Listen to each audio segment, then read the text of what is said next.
the mountains, from where my help comes. I lift up mine eyes to the mountains, from where my help from the source of all, the creator of heaven and earth. My help from the source of all, the creator of heaven.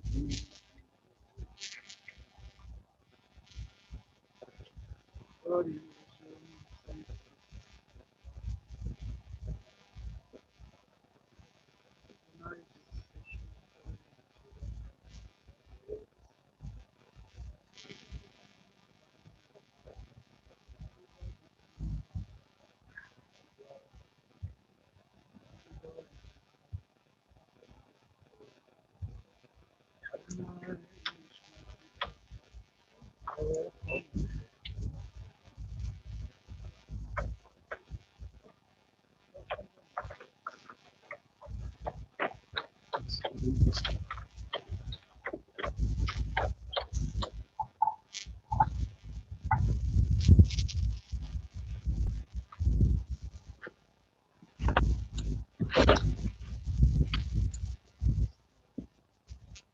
looking for Jeff?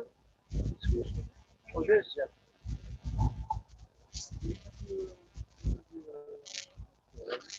So we'll do a sort of, again.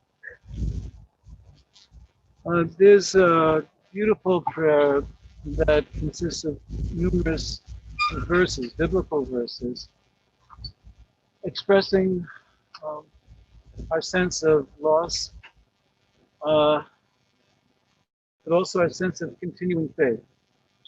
Um,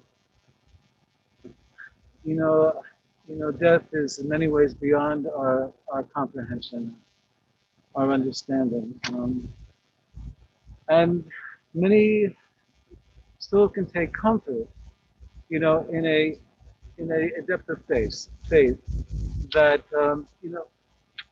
that this earth, we can stand on this earth. And there's this prayer, it's called Sadok Hadin, and the word Hatsur is the metaphor that's used most for the mystery of life for the Creator. There are many metaphors. So Tsur, meaning rock, that sense of steadfastness, as the earth is steadfast. There's something that, I think we believe, that loved ones have given us, a grounding in life, a certain ability to stand on our own feet. Adele was blessed with 3 children. Each of these children, in their own way, are steadfast. They are the Tsur, that standing on their own feet.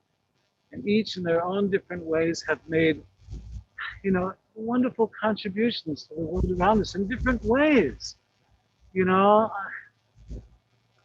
Susan and her family, their devotion to traditional Yahadut, Judaism, and the spirituality of our people and the celebration of Jewish time. And Adele and her commitment to creating a better world, where her writings and her involvement really helping to create better society. And Ed, I think I can't see you, Ed, but maybe you hope you can see us and your family. And Ed, connected to technology, and look what technology has been able to give us, especially during this time, this pandemic. And so each of her children is engaged, and in a very steadfast way in creating a better world. So I just wanted to say that as I recite, and maybe if Jeff, you would like to recite along, since there are a lot of words, and I think maybe since I summed it up, and we have a lot of individuals who'd like to say some words, and thankfully we have the best day we've had in weeks. It's warm, not like Florida, but it's warm. and the sun is shining so brightly. We're so grateful. Atzur tamim palo. Kichodor chav mishpat. El emunah v'yein avil. Tzadik v'yashar hu. Hatzur tamim b'chol po'al. Miomar lo ma tif'al. Hashalit b'matal. Memit u'chayeh. Morid ul v'ya'al. Hatzur tamim b'chol ma'aseh. מיומר לו מה תעשה, האומר ועושה חסד חינם לנו תעשה, ובזכות הנעקד הקשיבה ועשה. צדיק בכל דרכיו עצור תמים, אורך אפיים ומלא רחמים, עמל נא וחוס נא על אבות ובנים, כי לך אדון הסליחות ורחמים. Jeff, would you like to continue? צדיק אתה אדוני להעמיד חיות, אשר בידך כל רוחו. חלילה לך זיכרוננו למחול. ויהיו נא עיניך ברחמים עלינו תפוחו. כי לך אדון הרחמים והסליחות. I invite you, that's about halfway through. What is the tzur, the rock, the steadfastness of each of us here in our connectedness to each other and to Janice, to this earth? What is our steadfastness in our own lives? And take, as Jeff and I continue reading to ourselves softly, if you can just reflect on what that means to you.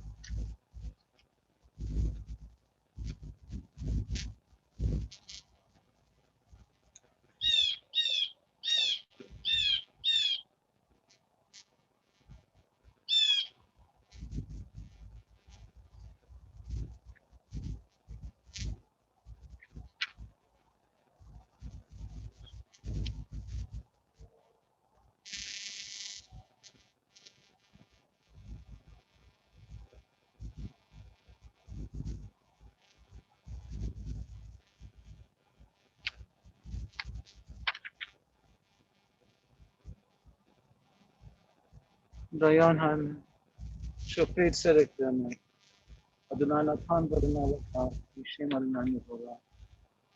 Soul of all life is in your hand. Your might is filled with justice. Wondrous in purpose, mighty indeed. You see all the ways of mortals, giving each according to his or her ways and the fruit of his or her deeds. Adonai is given, Adonai is taken. Praise be the name of Adonai.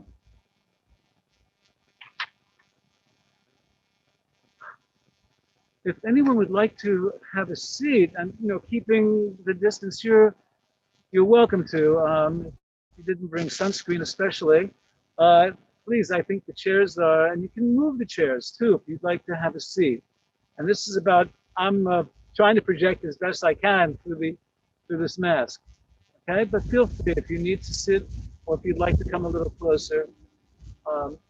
Please feel free to do that. You okay over here?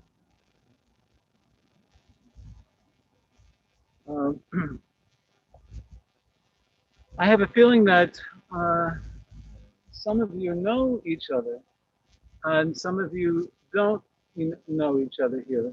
People who come from different walks of life. And I know some individuals are speaking later, but I especially want to thank some of you who've come, I think, from the Chabad community here. And just to acknowledge you and to thank you, just raise your hands. Chabad, four members of Chabad. So I feel a connection to Chabad because my last name is Schneer.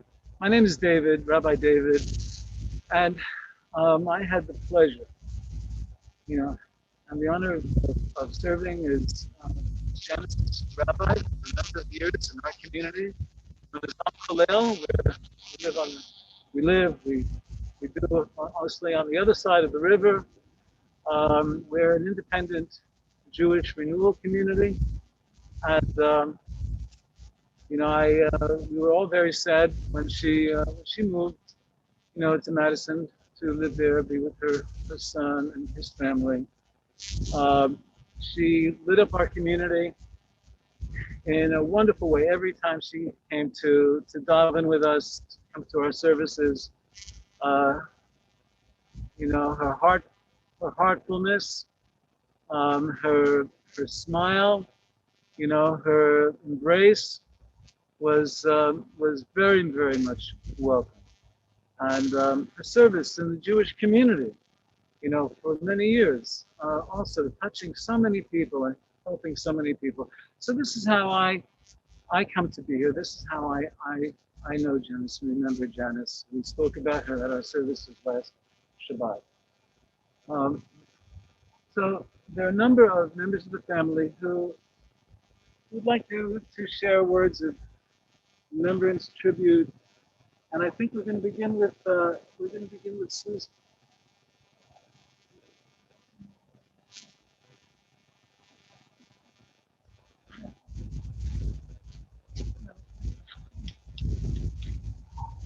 I would like to tell you about my mother, a little bit about her life history, some of her challenges and how she met them, and how she impacted me. My mother was born in 1927 in Philadelphia, an only child. Her father, Edward, also an only child, was born in Russia. Her mother, Lillian, the oldest of six, was born in Philadelphia, the parent who escaped from the pogroms of Russia in the 1880s. My mother was fortunate to grow up across the street from her maternal grandparents on 68th Avenue.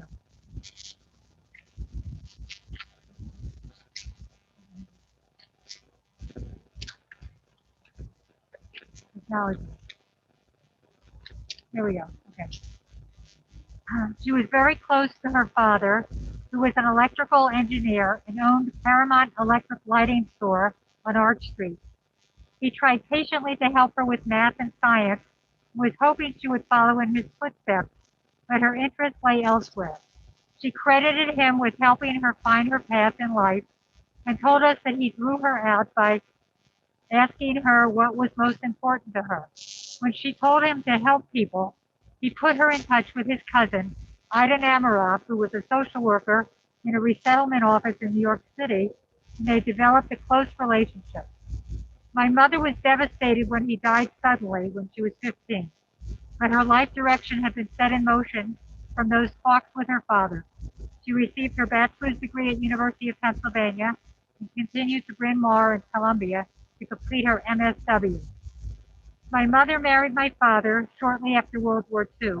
He had served in Europe as a dental surgeon. After the war, he became a public health dentist on the GI Bill, and they moved from Philadelphia, first to St. Louis, then Pittsburgh, and finally to Rockville, Maryland, all the while raising the three of us, myself, Adele, and Edward.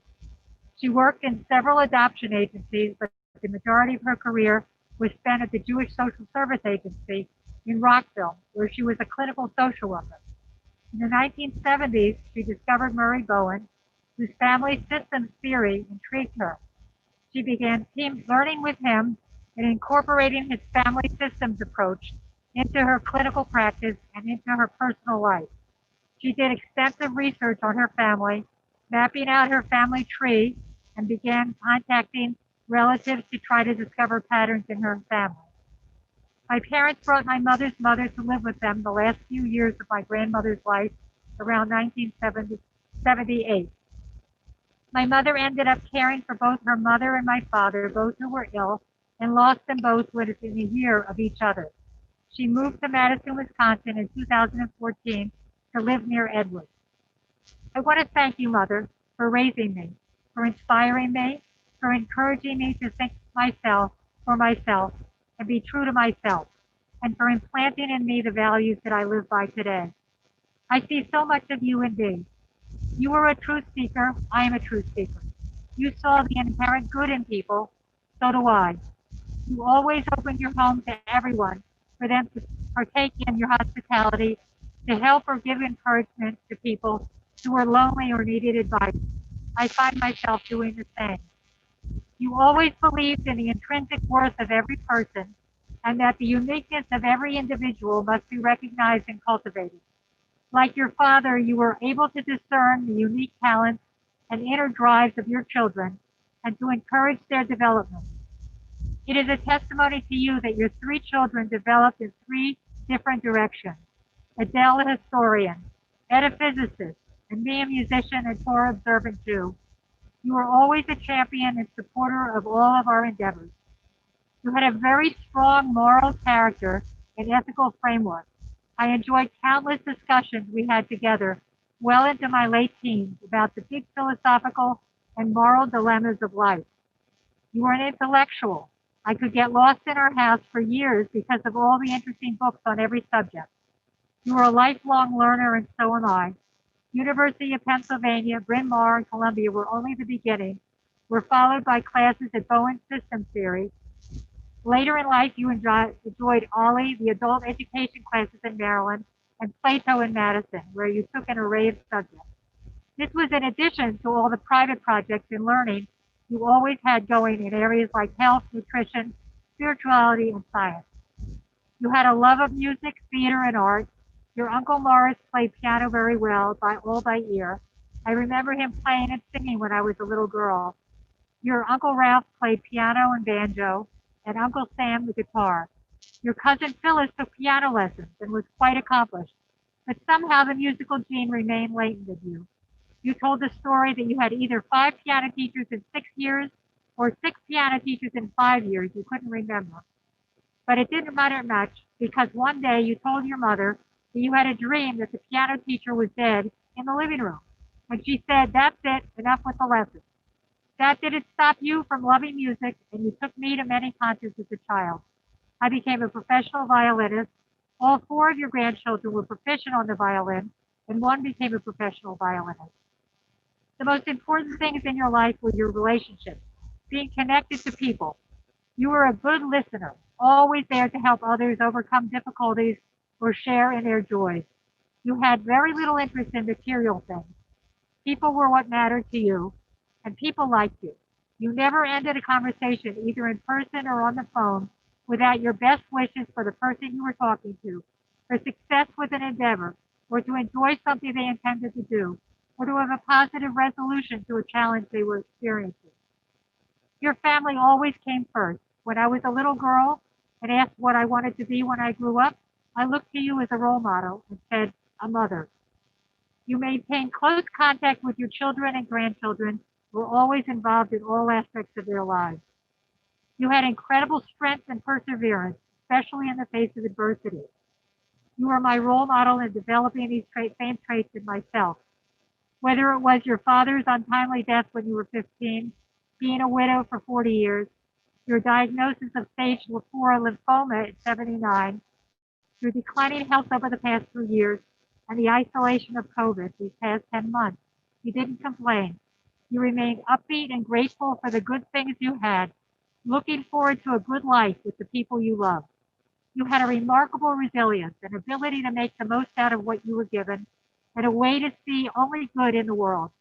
You never stopped marveling that for someone who was an only child, married to an only child, you were given more than you ever dreamed of. Three children, four grandchildren, and three great grandchildren. A number of years ago, on one of your trips to Florida, you took on a Hebrew name, as you were never given one as a baby.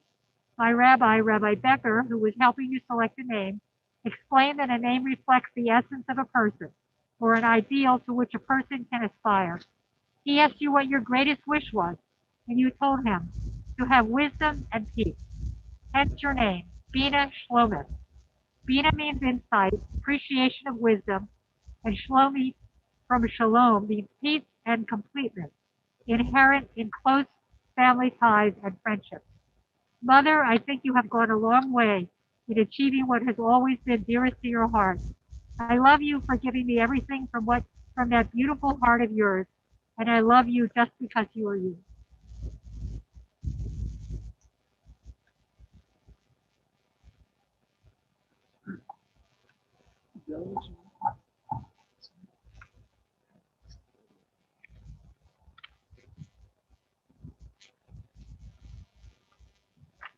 I'm Adele, the middle child, in case anybody is. Our Just a little bit more. our mother often told a story about her father, whom she adored, picking her up from school one day after having an argument with Nana, my grandmother, with whom she had a difficult relationship, probably an understatement. Her father said, "If not for you, I would leave your mother." She cherished those words as an expression of her father's love and devotion. They were that, but those words also put a lot of pressure on my mother, much too much for a little kid. She was only 5 or 6 years old. Being responsible for her father's happiness and her parents' difficult marriage must have been overwhelming for a child. Each time any of us remembers, we engage a part of our brain that coordinates conscious experience with feeling with memory stored in the hippocampus. My mother, no doubt, experienced layers of feeling every time she told that story, which she told to me as recently as a month ago. As an only child, married to an only child, our mother was unprepared to navigate a family with 3 siblings, 3 kids, the fights, the rivalries, the disagreements and insults that have lasted well into adulthood. I suspect it was our mother's experiences with single childhood and the mysteries of families with multiple children that motivated her to study family systems and devote her career to it.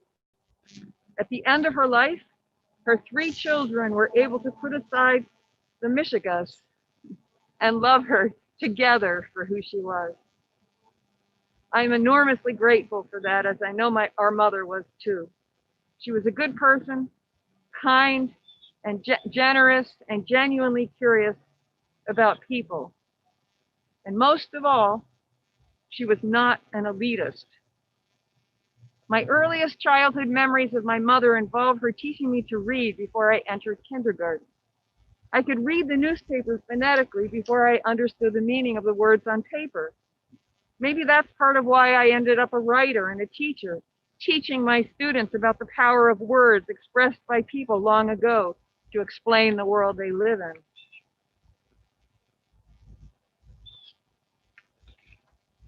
We'll get there.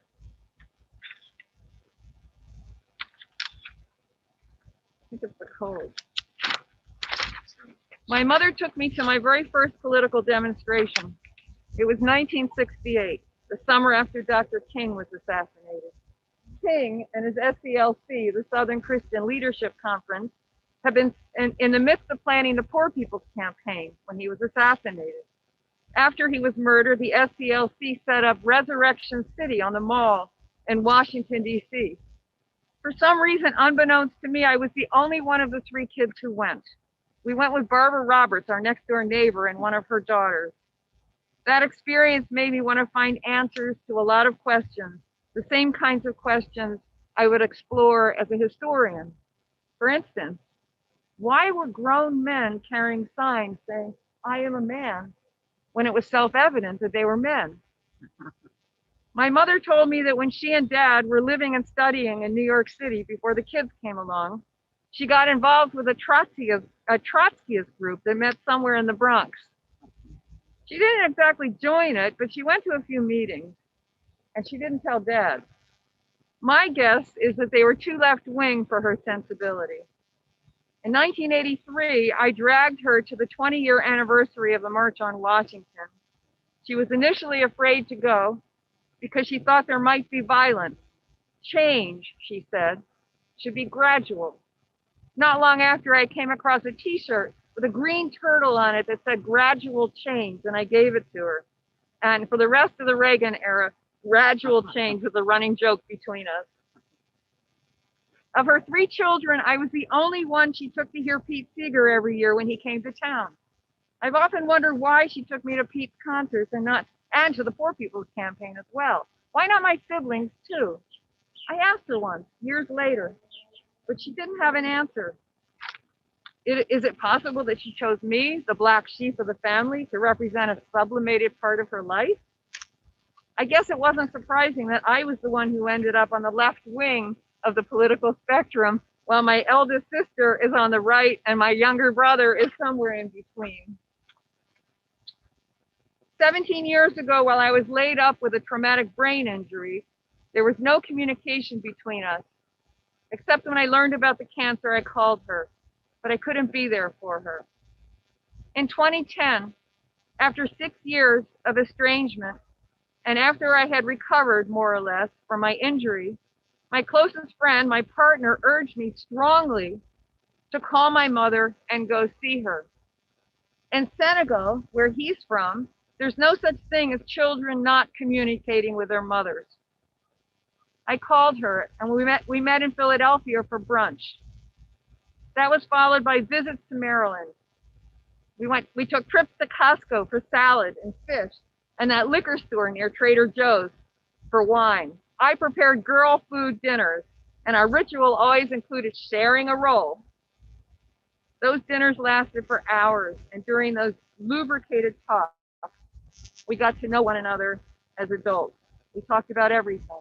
We talked about our family troubles growing up. We talked about her mother and father. We talked about our father, her husband, those weekends and summers with the Antons, her greatest friendship with Bobby, Murray Bowen, our disappointments. We talked about our disappointments and some of the good things in our lives. She told me about her struggle with cancer. I told her what it was like to recover from a traumatic brain injury. I got to know and become friends with some of her friends, Florence Cam especially, who I hope is watching. I cherish those few years we had together before she moved to Oakwood in Madison, and I know that she did too. I miss her more than there are words. I also know that her influence was palpable on who I am today, for better or worse.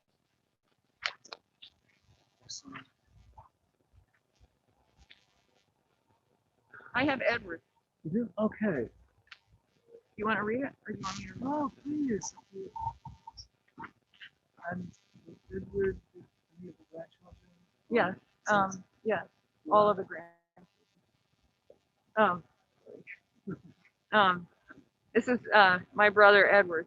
My mother would tell the stories from before my time. How Sue wanted to get cavities, a certain fate ever if she ever ate a snow cone, or how she and Bobby Anton maybe, would go to Dirty Drug after selling magazines, or how Nana wasn't concerned about tea rations during the war. I don't even have to read that because they had tea bags. She told stories about me, the typewriter and vacuum cleaner projects, the vanilla ice cream. I have no recollection of the events themselves, just the stories. I'm very grateful for these stories. I am now grateful that she told them as often as she did. I'm grateful for the visits we had together over the years. From the time I left Tilden Lane in 1976 to when my mother left Tilden Lane in 2013, we saw each other maybe 4 times a year, most often on Tilden Lane, but also California, Madison, various North Carolina beach houses, and a New Mexico trip. On Tilden Lane, the days were often chaotic affairs that featured not only Jasper and Isaac playing with Legos or practicing violin, but often one or more generations of the Barr families and their spouses, maybe at the pool or on a trip to museums downtown. Sometimes when she came down for breakfast, she was greeted by Alan. My mother was a most gracious and generous host to all that came, and many did. She would stay up late discussing politics or philosophy or cosmology or health or a recent book that she read. She would actually laugh at my jokes. Then she would go upstairs and get ready for bed. Then she'd come back down, and a while later in her robe and say, "I'm going to bed now. I suggest you do the same." I am now well stocked with my own stories to tell. Her move to Madison was not easy. Leaving her home of 46 years and her friends to move to an apartment at Oakwood was not her idea, not by a long shot. She was able to make the adjustment and not only forgave me for moving her against her will, but has told me many times over the years how she felt it was the right thing to do. She made new friends at Oakwood and stayed in touch with her old friends stretching back to junior high. And most Fridays until the pandemic, she had dinner with us in our home. And sometimes she would tell us these stories. My mother lived a full life. Her family was always of paramount importance to her. She always encouraged us to figure out what we needed to do and then go do it, whatever it was. There was never any judgment. I felt her love given without condition. I loved her and will cherish my memories of her always. I've gone on for Sheila, but maybe Jeffrey has. Yeah, would either of you like to read from the grandchildren?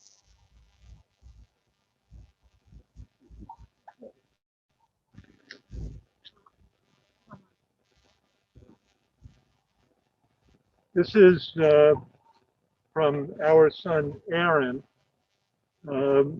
He wrote this a couple of years ago, and it was given to.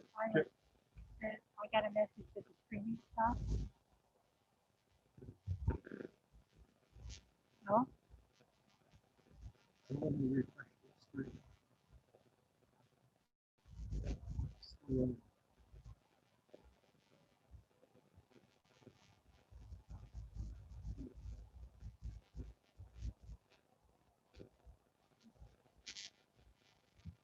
This was on the occasion of Janice's 90th birthday.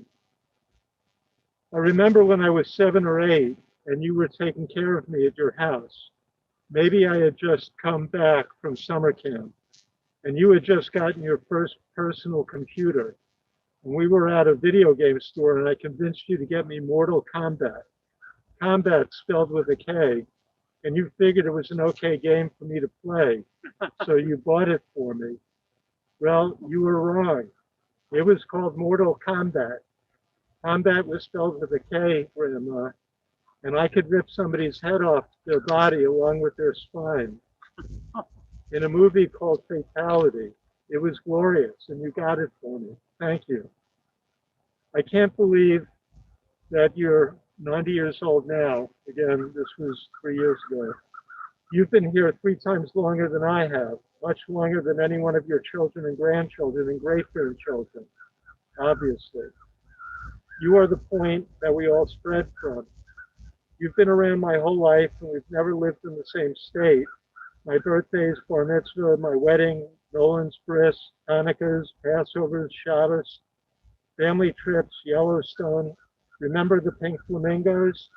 I think you were even there when Gabby decided to become a vegetarian. You made a real effort to be around for us, and it wasn't wasted, not in the slightest. You taught me not to carry the weight of the world on my shoulders, or at least told me not to. I appreciate that and think about it often. I remember reading comic books in your house. The first time I read Calvin and Hobbes was in Maryland, my favorite. You let me be adventurous in Maryland. I used to love going to the Capitol, the FBI Museum. I used to not love going to some other museums, but we went anyway. Thank you. I love going down to the basement to find something new or old, however you want to look at it. Go through Grandpa Jerry's old coins and stamp collection, Army uniforms, Uncle Ed's science stuff. Then there were more treasures down in the basement, newspapers of Nixon resigning, postcards from all your trips, the first ever Sports Illustrated magazine. I loved going to your house to explore a past I was too young to be a part of. I am filled with so many great memories with you, so many amazing moments, bits of wisdom that you shared with me, and your love for peace has helped shape who I am. I love you, Grandma. I am so happy to have you in my life, and so happy that Justine and Nolan and Sawyer have you in their lives too.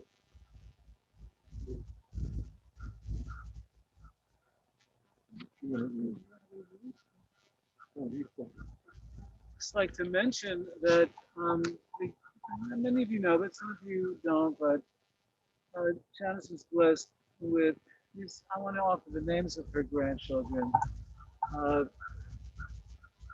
Is Gabrielle and Aaron, and also Jasper and Isaac. Did I miss any? And the great grandchildren, Nolan and Sawyer and Noah. 3 great grandchildren. What a blessing. Tradition teaches us that our grandchildren are like like gems in our crown. You can imagine a crown, and she was blessed with many gems. Many beautiful. At this time, I think, do you want to say something or open it up? No, actually, we had a couple more. Oh, We please, have a yeah. couple more that we From can- Gabby. This is From from Gabby, Gabby, okay. one of her granddaughters. Um, Really good. yeah, her only granddaughter. Grandma Janice was an extraordinary soul. Her Hebrew name, Bina Shlomith, meaning wisdom and peace, truly portrays who she was at her core. She dedicated her life to helping others achieve peace through her insight and guidance in her social work. She wanted only the best for the family. At the end of every phone call, she would wish me well and that everything should work out. Grandma's generosity was a testament to her selflessness and desire for all of us to have what we needed. I used to come to her with treasure I would find around her house, and without hesitation, she would say, "Of course you can have it." Things never mattered to Grandma. Family mattered. Her friends and clients mattered, and the state of the world mattered. This past year, I am heartbroken that she never was able to hold my son who was born at the beginning of the pandemic. As hard as it was to think of her isolation and decline, she showed me what incredible resilience and spirit she possessed. She was always thinking towards the future, a better future. She loved being with the family for Zoom Sundays, even though it was certainly not optimal. She participated wholeheartedly. I never felt judged or criticized by Grandma. She constantly proved her unconditional love for me for the 38 years I have known her. She taught me that hard work and perseverance was more important than the outcome. She was happy when I was happy and was sad when I was sad. She was always in my corner and had no expectations from me except to keep in touch. Her relationships with people were everything. Connection was her life source. The fact that even her children's friends from decades ago kept in touch with her was a true testament to how much people were drawn to her. She gave very good advice and was an excellent listener. I will never forget Grandma's wide-eyed smile, her laughter that always sounded childlike to me, pure and joyous, her humble curiosity of the world, her vast thirst for knowledge and culture, and most of all, her enormous heart. I love you, Grandma. You will forever be with us.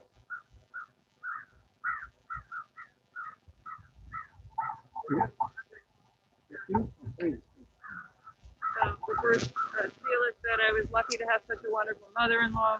Janice had many admirable qualities: her curiosity, open mind, optimism, empathy, kindness, wisdom, and generosity.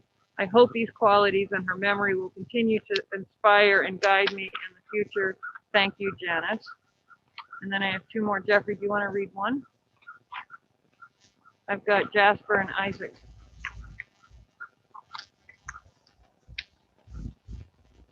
Good enough, Jasper and Isaac. I have a problem with the paper. Oh.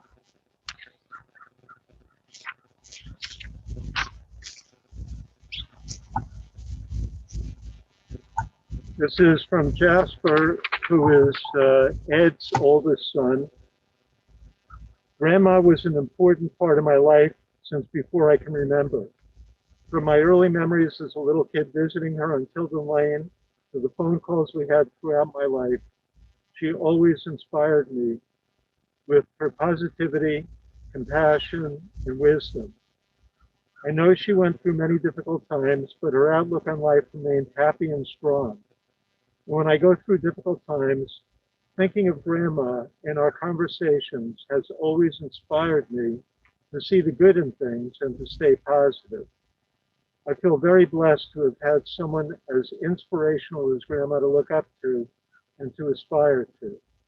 I love you, Grandma, and you will always have a special place in my heart. Isaac, Edward's youngest son. When I was very young, Grandma Janice visited our house in Madison. For some reason, I got mad at her and stormed off to bed.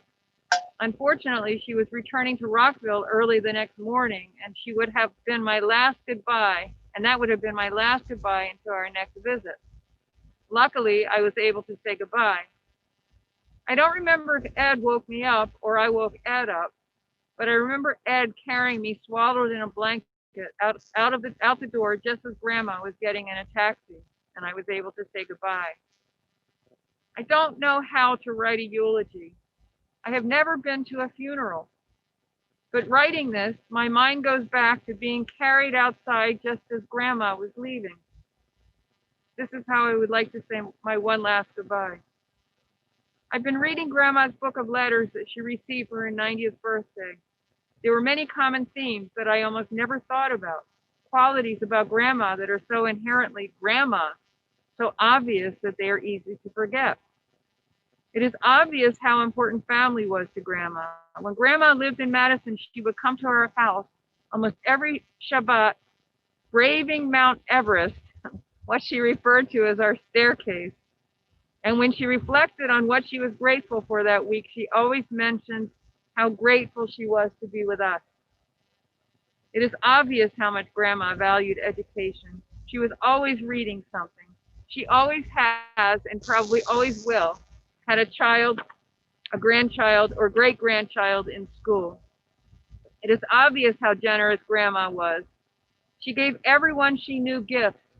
In Rockville, she opened her house for an unbounded number of guests at any time of day. And it is obvious how loved Grandma was and how much she loved everyone in her family and everyone she knew. I hope to achieve even a fraction of these obvious Grandma qualities in my lifetime. Goodbye, Grandma.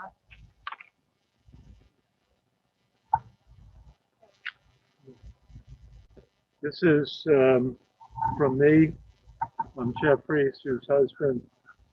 Um, I knew Janice for a very long time, starting from when she was, believe it or not, 45 years old. I can actually say that I knew her more than half of her life. I would have liked to know her longer.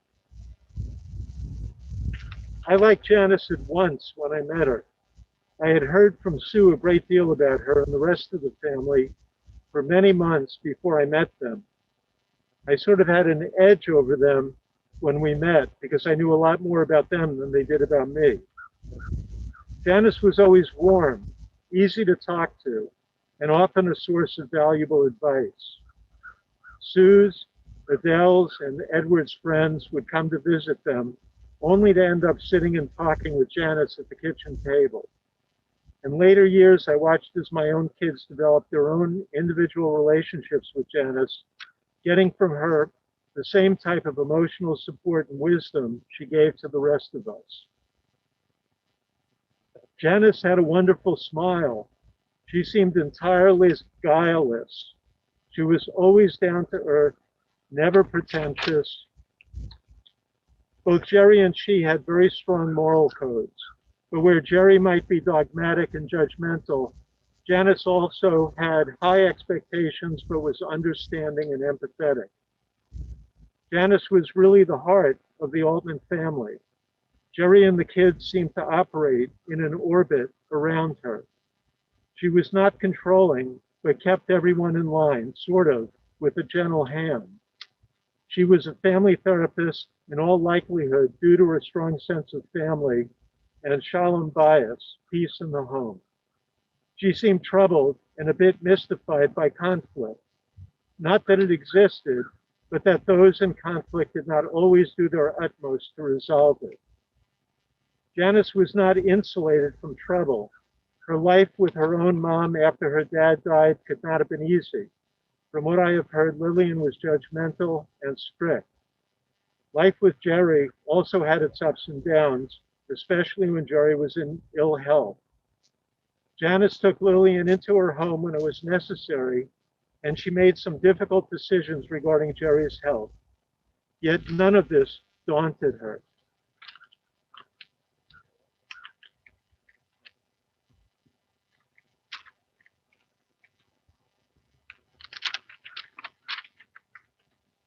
Janice loved Sue, Adele, and Edward, and had a unique relationship with each of them, and she loved her grandkids without measure.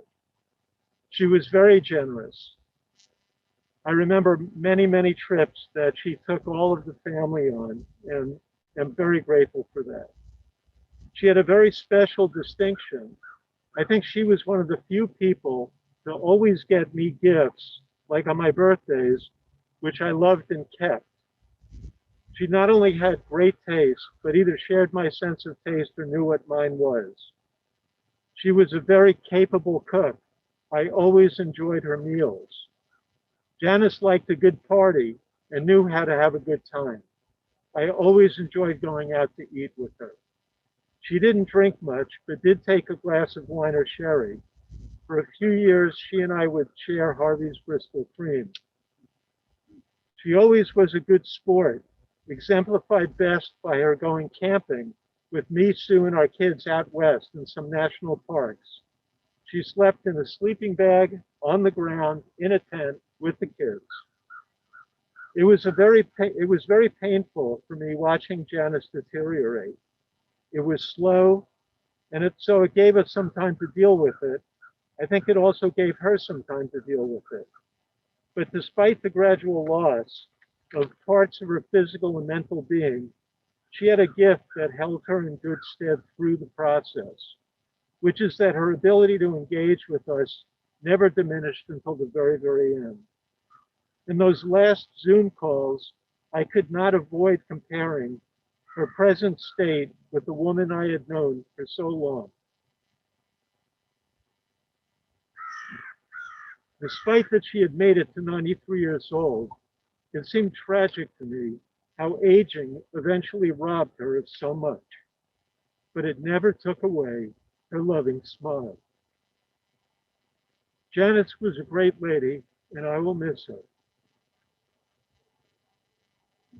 I will remember her with love and great affection, as will many others.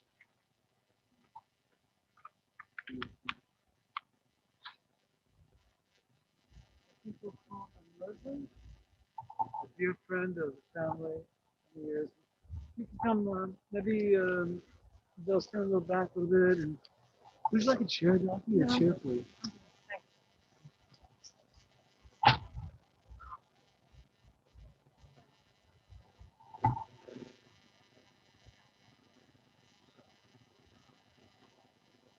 Janice and Jerry and my parents were great friends in college. When Jerry would drive them all around in his car, and my parents were impressed by his suave worldliness. After college, as the couples married, entered careers, and had babies, the friendship, especially between Janice and my mother, continued. And all of us kids grew up looking forward to the 2 or 3 occasions a year our families would get together to visit in Pittsburgh, in Philadelphia, and in Rockville. Beginning in my 20s, Janice and I talked by phone a few times a year and saw each other occasionally when we traveled down to DC or she traveled north. Then she moved to Wisconsin, and even though Janice always offered to put me up in the guest apartment in her building if I ever passed through the area, nothing in my life ever took me anywhere near Wisconsin. Janice was an easy person to talk to and a good listener. So good that my daughter Glenna, when she was 4 or 5 years old, commented after visiting Janice, "She is the best listener I ever knew." I'd like to say a few words directed to Janice, who obviously and sadly is not here to hear them. Probably it would have made better sense to say them to her during one of our phone calls. Janice, you were my mother's best friend. You listened when she told you the right way to raise your kids and handle issues in your marriage. She listened when you told her the right way to raise her kids and handle issues in her marriage. And then you ignored each other's advice and did it your own ways, which gave you more to talk about the next time. You wrote letters to each other, had long but not frequent telephone conversations, and our families got together for weekends or joint vacations several times a year, every year, until my mother died. And during those visits, you and my mother told each other how you raised your kids and handled issues in your marriages. You and my mother and Jerry and my father would sit for interminable hours, on love seats or lawn chairs, describing in great detail everyone's medical ailments and treatments. And when the final cadences of those organ recitals faded away, wine and beer would appear, along with teak bowls of Chex Mix and salted peanuts. Then would begin the reminiscing about college adventures, old friends, family trips, former professors, everyone's parents, and past visits together. The adults laughed loudly, enthusiastically interrupted, and talked over one another. The refrigerator opened and closed without anyone's censure or reminders about caloric intake. Day turned into night, and none of the adults paid the slightest attention to what we kids were up to, until the older siblings would torment the younger ones, and one of us would start to whine. Following my mother's death, there were difficult years when my father, in his inability to process his grief and his unwillingness to behave with social appropriateness, pulled away from you and Jerry, and the conversations became strained and obligatory and painful and eventually stopped. The relationship between Adele and me was the main connector during those years. My father eventually came to his senses, apologized for his past misdeeds, and after Jerry's death, you and he became friendly again. At some point in my 20s or 30s, I discovered that you knew a lot about my mother, who had died before I had established any kind of adult relationship with her. You knew how she and my father had raised us kids, how they felt about us, about my grandparents and other relatives.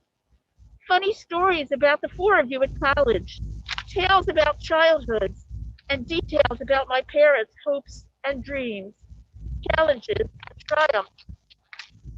During visits and phone calls, you shared with me what you knew about my parents. It helped me know my mother as a young wife, a new mother, and as an earnest, well-intentioned, but like all of us, imperfect adult. The very idea of acceptable imperfection was revelatory to me. Could you even have that? And always you listened to my questions, to my frustrations, to my own tales of how I raised my kids and handled issues in my marriages, and to my sorrows. You never judged. You talked freely of your own challenges, your health, your mistakes, and your regrets, your children's accomplishments, and then your grandchildren's accomplishments. Your door was always open, and delicious things would always appear on the table. Day turned into night, and I would feel comforted and renewed.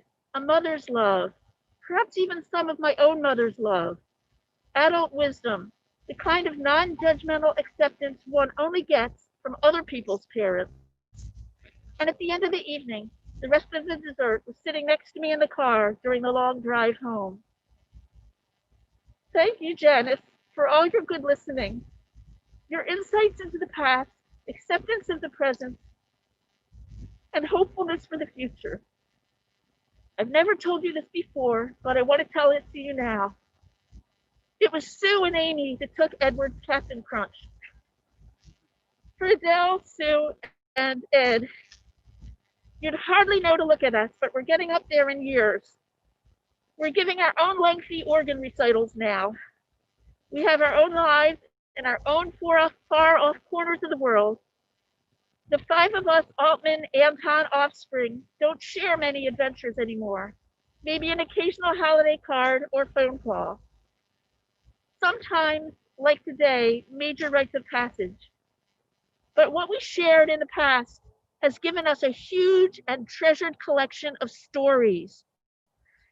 Turtles named after bosses, flutes hidden in laundry chutes, giant turkey legs, apricot brandy smuggled into the car, impossible nanas, thrilled to see us but mortified that we had walked through barefoot through their lobbies, changing lanes on curves, the Doris E, tasty cake butterscotch crimpets, cold cuts from Ben and Irv's Deli, scrambled eggs with ketchup, collapsing beds, epic performances for marginally interested adults, ring, Kennywood's open, sneaking out at camp to visit Boys Hill at midnight, The March on Washington, October 1969.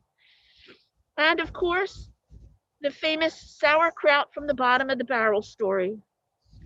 I was surprised and happy to see in the lovely book Celia put together for Janice's 90th birthday that the stories stand out for many of us. The tales are vivid, comical, often self-deprecating. They encapsulate and memorialize some of the better, funnier times in our lives and the lives of our parents.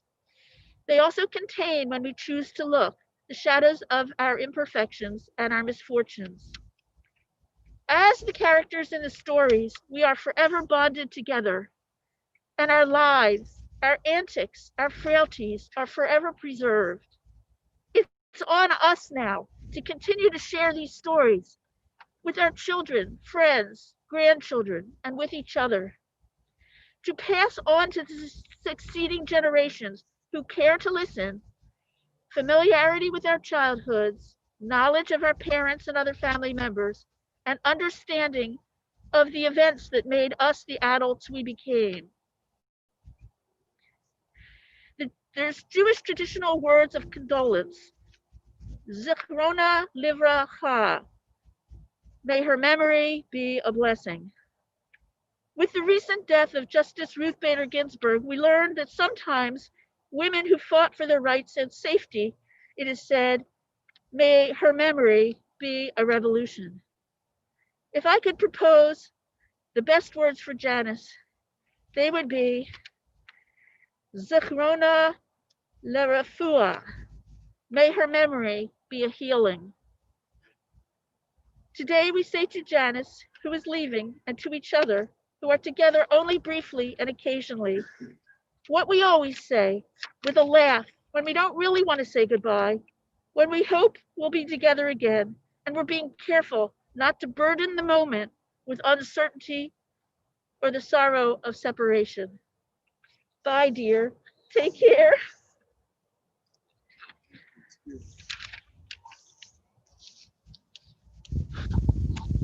We'd like to, invite others to say a few words if you so are able and care to. It's also possible to write, and to send, your words, your memories, to the family. Please. I've known her since I was 11 years old when I first met Ed. And What's your name? my name's Alan Berger. She and I shared the same birthday, December 5th, and for the last 30 years or more, I often spent it with her, a piece of cake at the end of the night. Anyway, the couch that I was off and on through most of my formative years, and that continues till now, I inherited. I still have. And very grateful for that nest, that safe place to be. And I'll miss her. She was unafraid, unabashed, and could address any subject. I wasn't embarrassed to ever talk about anything to her. And although I was restricted by her son from saying certain things about our adventures, anything else was open game. She could talk about everything in the world. It was wonderful. Thank you.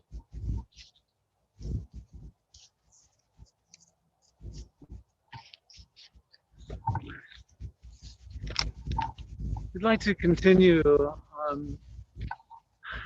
our gathering here. We're an escort. We're like a special escort to lift her neshama, her soul, to a place of her eternal home, to her eternal home. So we have a couple of additional psalms, a reading from Proverbs. If you'd like, Jeff, would you like to offer a Sheschael?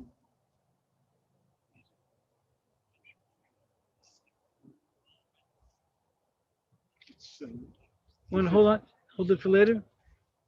From Psalm 23, and then we'll continue with placing the soil, in the kever and proceeding with the burial.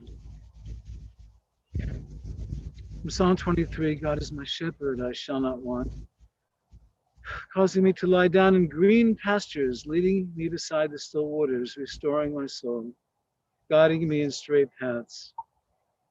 Mizmor leDavid, Adonai roi lo echsar, b'noat asher yarbiseni, amemenuchot inaleni.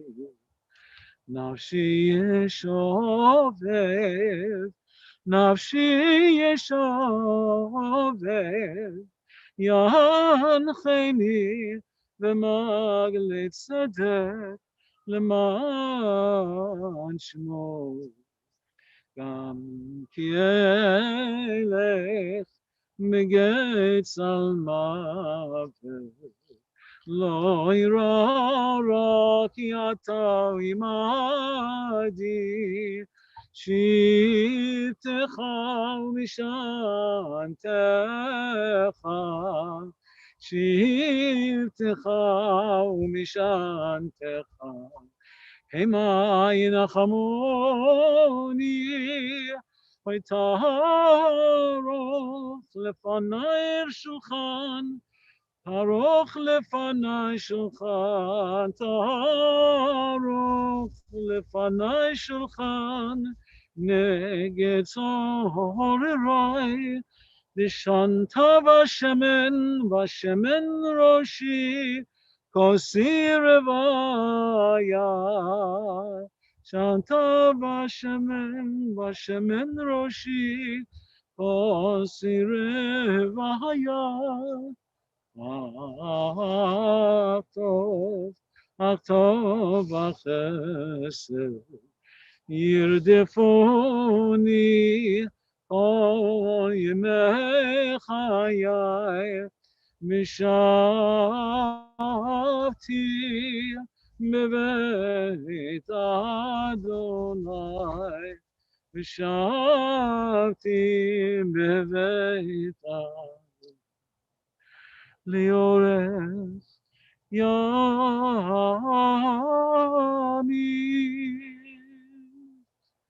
Surely goodness and mercy shall follow me all of my days, and I shall dwell in the house of the Eternal forever.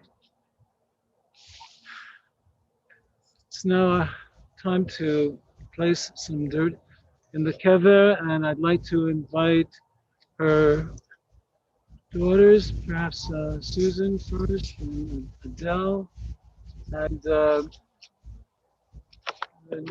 Jeff, if you could do also for yourself, and perhaps for Ed as well. Okay. So here, do you, The earth want to from use the Israel? spade first? The earth from Israel?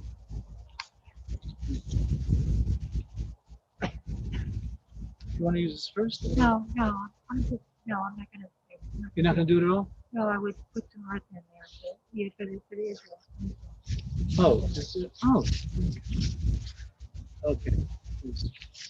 We're placing some soil from Eretz Yisrael. There's already soil from Eretz Yisrael with Janice in the coffin to make this connection with our Holy Land, and and if you want to imagine, east is this way, so bringing Israel into our consciousness and the connection with this sacred ground here and the sacred ground of Eretz Yisrael. Thank you. Yeah?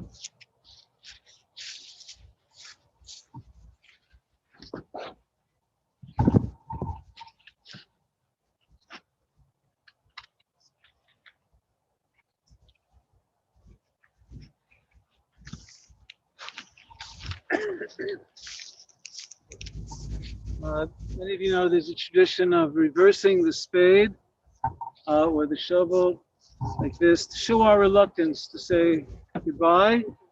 And as you wish, there are several shovels, and if there are some wipes here you'd like to use to cleanse the shovels after using them, please feel free.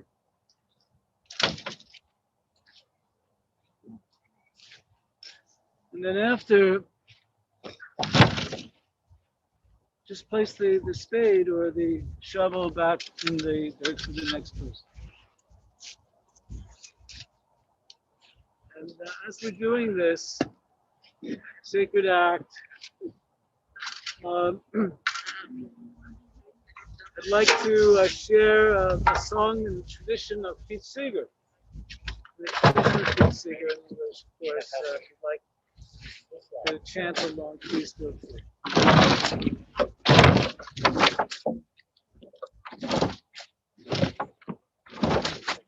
Circle round for freedom, circle round for peace, for all of us in prison.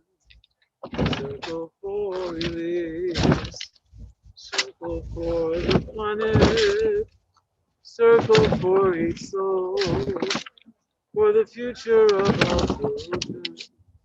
Keep the circle, circle round for freedom, circle round for peace, for all of us in prison. Circle for release, circle for the planet, circle for each soul, for the future of our children. The circle. Abir harim sikayayu, vereach oranim, nisaver wakarbayim, in koltam. Uktademat ilheven, uyavachaloma, ayir asher badad yeshevet, uvelicha.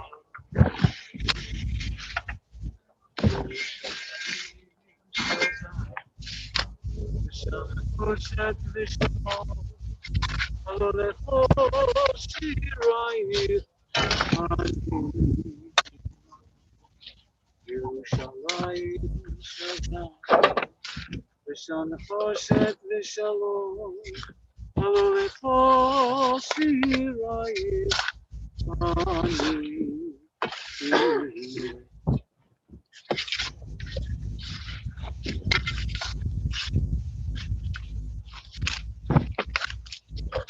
Yosef Shalom Yiromah, Yaseh Shalom Aleinu, Be'achar Yisrael,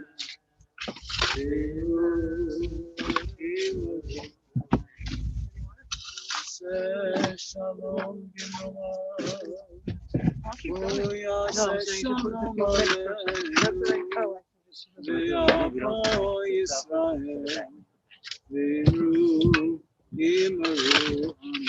We can cover our faces, our noses especially, our mouths, that'd be terrific. And also to those who are shoveling, to please put in the crevices around the coffin, and up to the top of the cement encasement.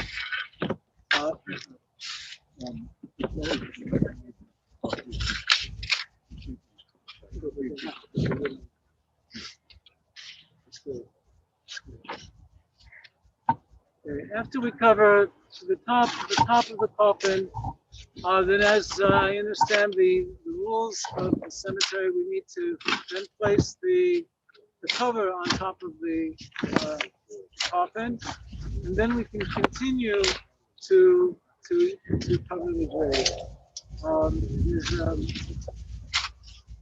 There's major mitzvah when those who know the deceased do it. It's an act of love. When members of the community, here the Jewish community, also participate in this mitzvah. It's so integral and helpful in elevating the neshama and showing deep respect and love for our loved ones.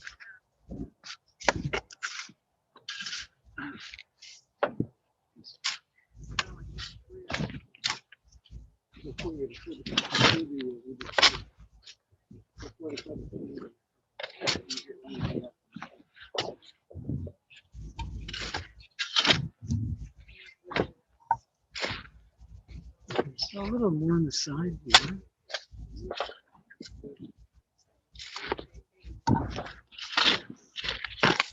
Yeah, you want?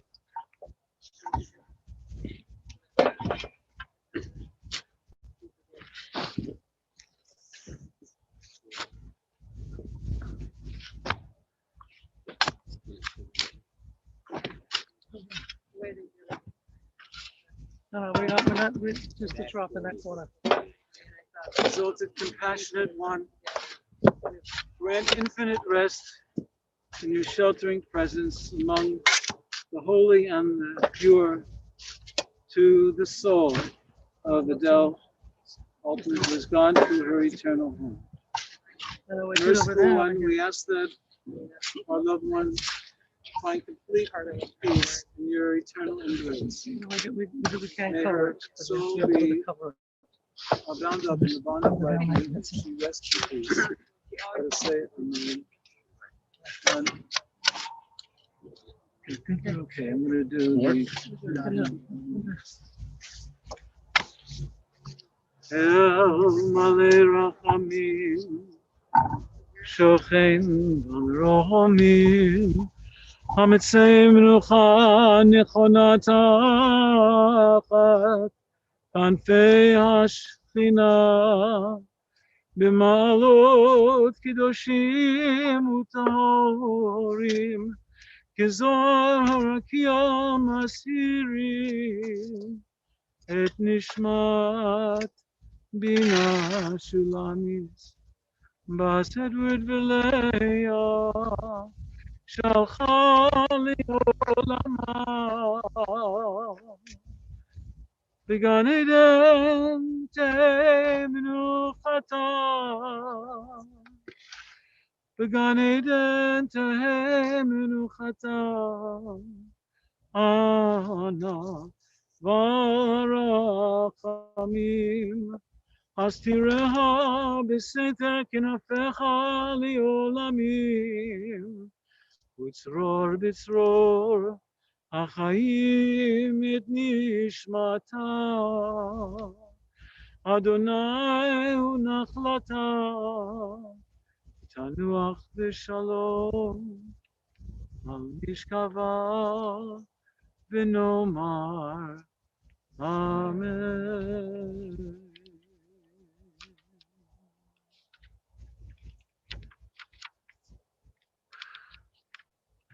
We now turn to the Kaddish. Those who you have the Kaddish, however you wish to do.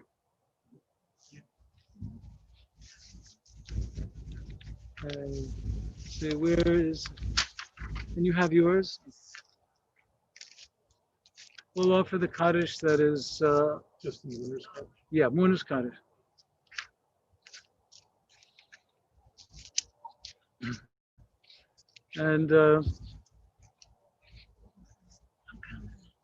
And we have a minion of. Oh, I'm not supposed to be in the. Oh no, no, He you're sent okay. me over. Oh, you Told can me I you can should stand be- over here. but I Yeah, yeah, can't be stand here next. for every single- You want to stand next to you? Oh, you're your sister. Yeah, well, We can only be so close. We can only be so close. Excuse me. We can only be so close. Okay. Okay. She has a copy. She has I have a. a copy. It good. And the Kaddish affirms life. Affirms life that has been given this blessing of life. Doesn't mention death. You know, and there's also a verse there that offers comfort also to the Creator, the source of all life, because we're all created in the image of the divine. You know, so there's something, a loss too, to the source of all. You know, when the physical, the house of the neshama, of the soul, you know, is now buried. But the soul and the neshama continues in our hearts, in our memories, and in our deeds. Yitkadal. Yitkadal. Amen.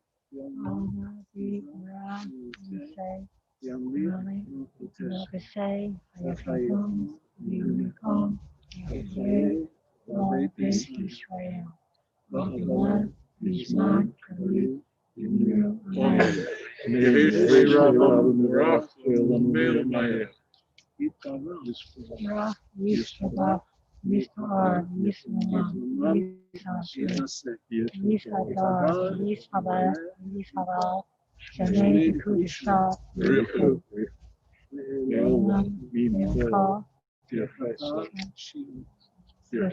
Yeshivasa, Yeshivasa, Tishkavasa, Yachanasa, Ran, Alana, Hebrew, Amen. Shalama Rabba, Men, Shamayim, Achayim, Aleinu, I'll call Yisrael, Imro, Amen. Amen. Osei Shalom, Allah, Osei Shalom, Aleinu, you, all Yisrael, Amen. Let there be abundant peace from the heavenly spheres, with life's goodness for us and for all people of Israel, for all humanity. May the one who brings peace to the universe bring peace to us, to all people. Makom Yinachem Etchem, B'toch Sha'ar Avelei Tzion v'Yerushalayim. May the one, the source of all, may God be with us, give comfort to all those in need of comfort, to all the bereaved. And let us say Amen. Amen. So we are going to now, as I understand, we need to move the tent so that the grounds people can come and, we're going to put the lid. They need to put the lid on the coffin, as is the practice in many cemeteries today. And I hope there's someone to call them. Okay.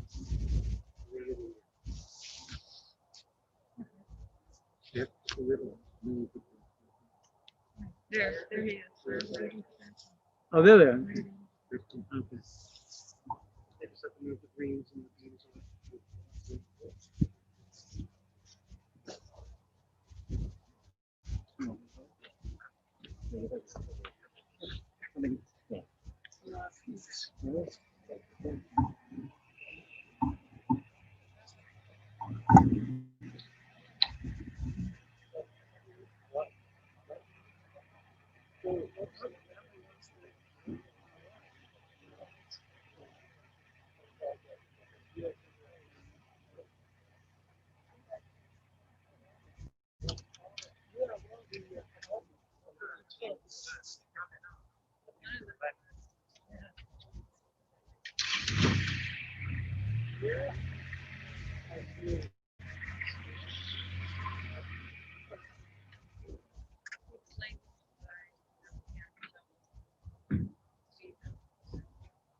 The rest are going to come to review some of the greens and so forth.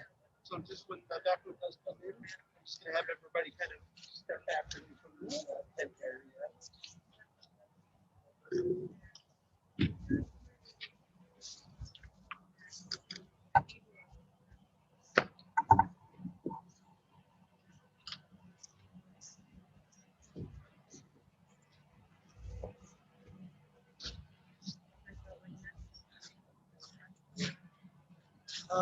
Those who brought shovels, please take your shovels, okay, with you.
So who's from Crown Heights? Yeah. This is before,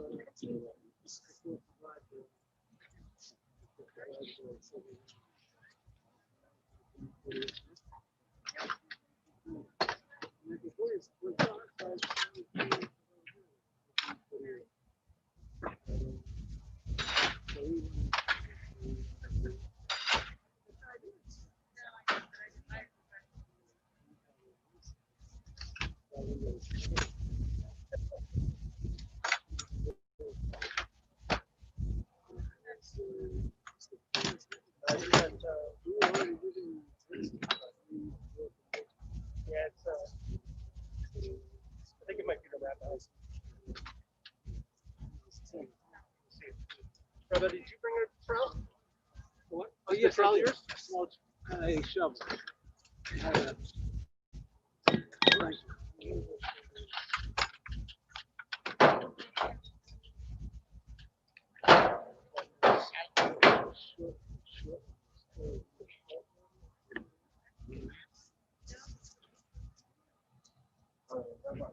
But will you text me your cousin? Yeah. Okay. Will you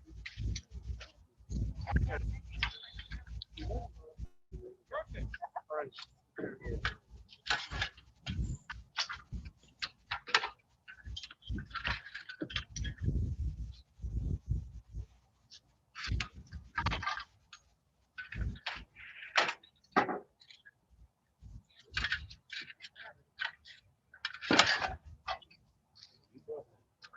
I brought five, I think. I didn't have one extra.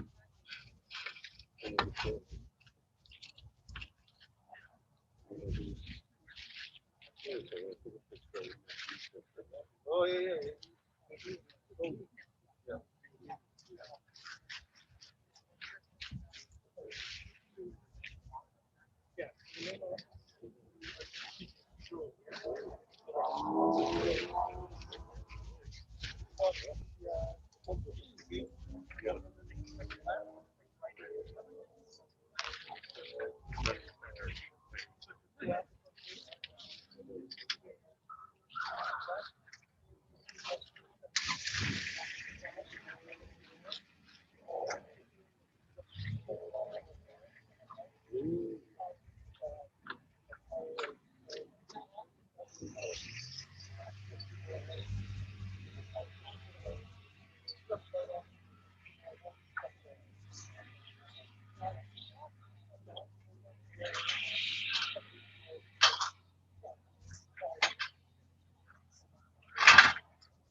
Savannah.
What machine go?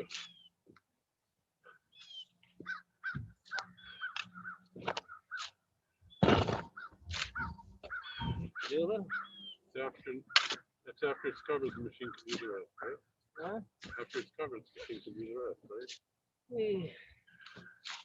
Fill it out. Bless you. Like they say, You can. you've got a good job here.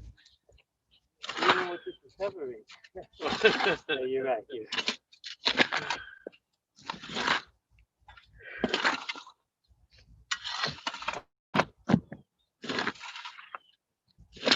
I'm sorry that I stayed till this. Maybe you didn't agree with another incredibly strong word.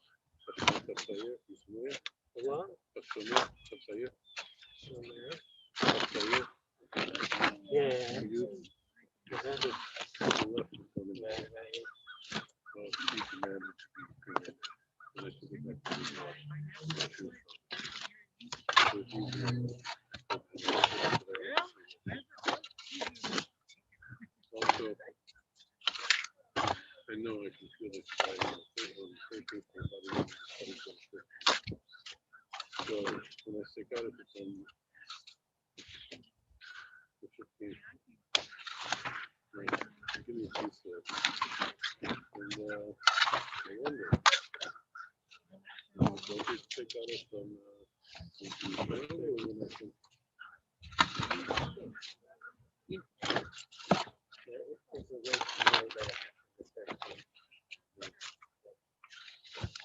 then that's just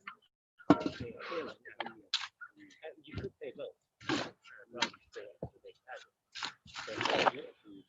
we can tell in addition to the 15 you have to that's when the founder, that's when you know 1 to 2 days earlier. Yeah, how, is that a, Yeah, that would say Sabbath before, right? But I would say in addition, not instead.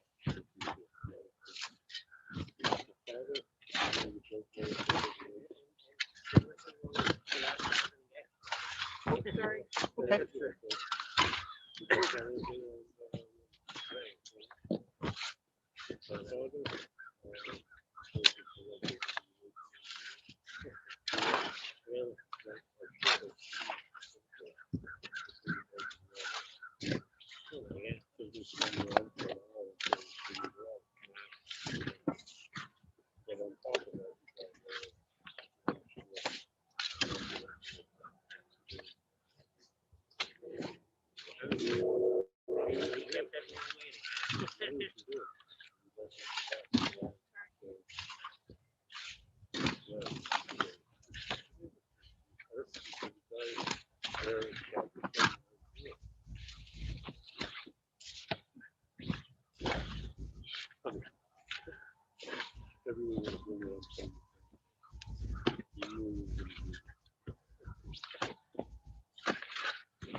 It's comforting to know that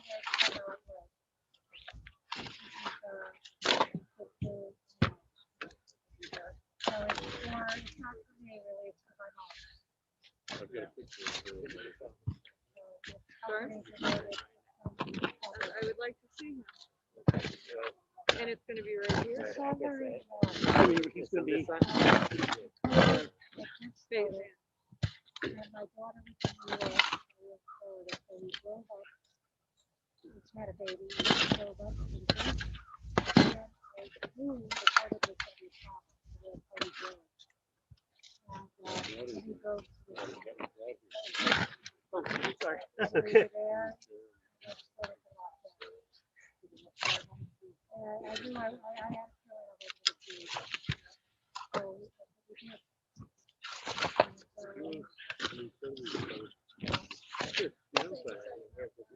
Yeah, so yeah, and yeah, we got up for work and then we drove up because I was following all the COVID stuff and I knew that this was going to be